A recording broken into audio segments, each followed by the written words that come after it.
मैं राजकुमार चौरसिया, हिंदी अध्यापक, श्री दान कुंवर इंटर कॉलेज आंवलखेड़ा आगरा। बच्चों, जैसा कि आप जानते हैं कि इंटरमीडिएट अर्थात कक्षा 11 एवं 12 के विद्यार्थियों के हिंदी शिक्षण की श्रृंखला में मैं आप लोगों को काव्य सौंदर्य के तत्वों का अध्ययन करा रहा हूँ। अब तक मैंने श्रृंगार रस के दोनों विभागों संयोग एवं वियोग का अध्ययन आप लोगों को कराया था। इसके अगले क्रम में मैं आज करुण रस पढ़ाने चल रहा हूँ और आशा करता हूँ कि आप लोग एकाग्रचित्त होकर के इसका अध्ययन करेंगे। करुण रस।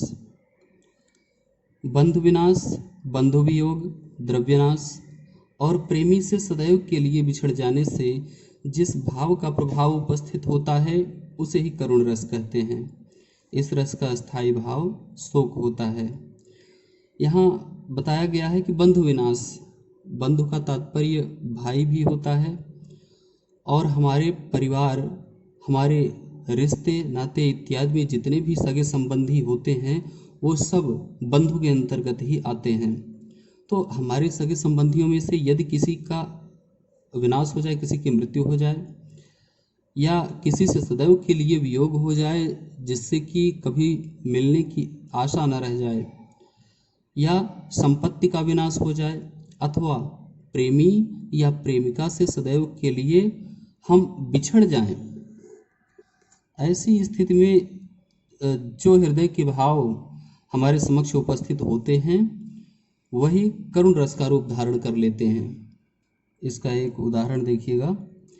अभी तो मुकुट बंधा था माथ, हुए कल ही हल्दी के हाथ, खुले भी न थे लाज के बोल, खिले थे चुंबन शून्य कपोल, हाय रुक गया यही संसार, बना सिंदूर अनल अंगार, वातहत लतिका अति सुकुमार, पड़ी है छिन्नाधार।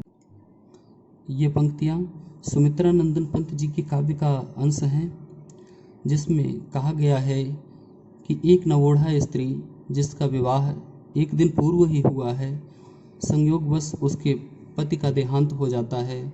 वह स्त्री दुखों के समंदर में डूब जाती है और विलाप करती है। कई बातें उसे बहुत ही व्यथित कर जाती हैं। वह स्त्री कहती है कि अभी तो मुकुट बंधा था माथ, अभी एक दिन पूर्व ही मेरे पति के सिर पर सेहरा बंधा हुआ था, हुए कल ही हल्दी के हाथ, और मेरे हाथों पर अभी एक दिन पूर्व ही हल्दी लगाई गई थी। वो हल्दी पूरी तरह से अभी छूट भी नहीं पाई है।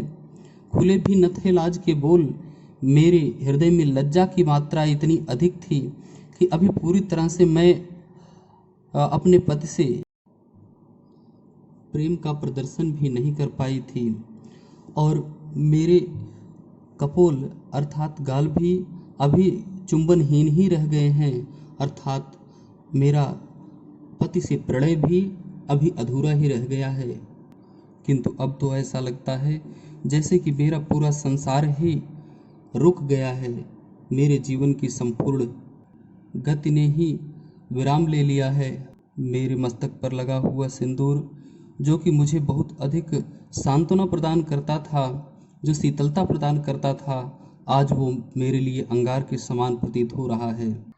इस प्रकार से रोती हुई, विलाप करती हुई वह बालिका पृथ्वी पर इस प्रकार से पड़ी हुई है जैसे कि एक अत्यंत सुकुमार सी लता वायु के थपेड़ों को खा खा करके अपने ही वृक्ष की डाली से टूटकर धरा पर मुरझाई हुई सी पड़ी हो। अर्थात एक लता जिस प्रकार से मुरझाई हुई पृथ्वी पर पड़ी होती है, उसी प्रकार से यह बालिका भी आज मूर्छित होकर के धरा पर पड़ी हुई है। आइए स्पष्टीकरण के आधार पर हम देखते हैं कि उपर्युक्त उदाहरण में किस प्रकार से करुण रस की निष्पत्ति हुई है। उक्त उदाहरण में स्थायी भाव शोक है, आलंबन विभाव जिसमें कि आश्रय और विषय आते हैं। आश्रय है वो नवोढ़ा स्त्री, क्योंकि उसी स्त्री के हृदय में करुण रस उत्पन्न हो रहा है, और विषय है उसके मृत पति का शव, अर्थात उसी शव के कारण ही करुण रस की उत्पत्ति हो रही है। जब वह स्त्री अपने हल्दी लगे हुए हाथों को देखती है, अपने पति के सिर पर बंधे हुए सेहरे की याद करती है, जब वह अपने चुंबन विहीन कपोलों को देखती है, जब वह अपने सिंदूर को देखती है, तब उसका दुख और अधिक बढ़ जाता है। अतः ये सभी तत्व उद्दीपन विभाव हैं। उस स्त्री का लता के समान मूर्छित होकर पृथ्वी पर पड़े होना, शरीर का कांपना इत्यादि अनुभव हैं तथा विषाद, दैन्य, जड़ता, मृत्यु, स्मृति, ग्लानि इत्यादि ये सभी संचारी भाव हैं, जिनको व्यभिचारी भाव भी कहा जाता है। अतः स्थायी भाव, विभाव, अनुभव और संचारी भाव के योग से यहाँ पर करुण रस की निष्पत्ति हुई है। करुण रस के अन्य उदाहरणों में जयशंकर प्रसाद जी की इन पंक्तियों को लिया जा सकता है। मन की उत्तप्त वेदना मन ही मन में बहती थी, चुप रहकर अंतर मन में कुछ मौन व्यथा कहती थी, दुर्गम पथ पर चलने का वो संबल छूट गया था, अविचल अविकल वह प्राणी भीतर से टूट गया था। अथवा गोस्वामी तुलसीदास जी का ये काव्यांश लिया जा सकता है।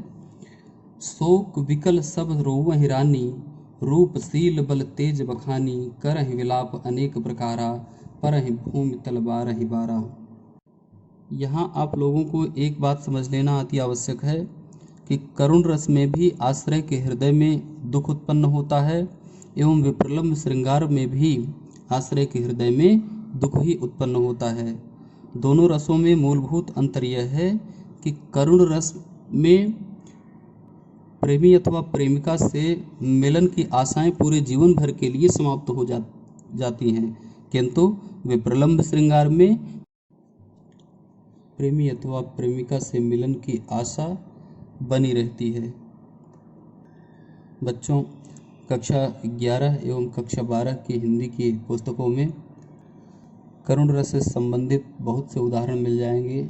उन सभी उदाहरणों को संकलित करके करुण रस का पूर्ण रूपेण अध्ययन कर लीजिए। आज के लिए इतना ही। जय हिंद।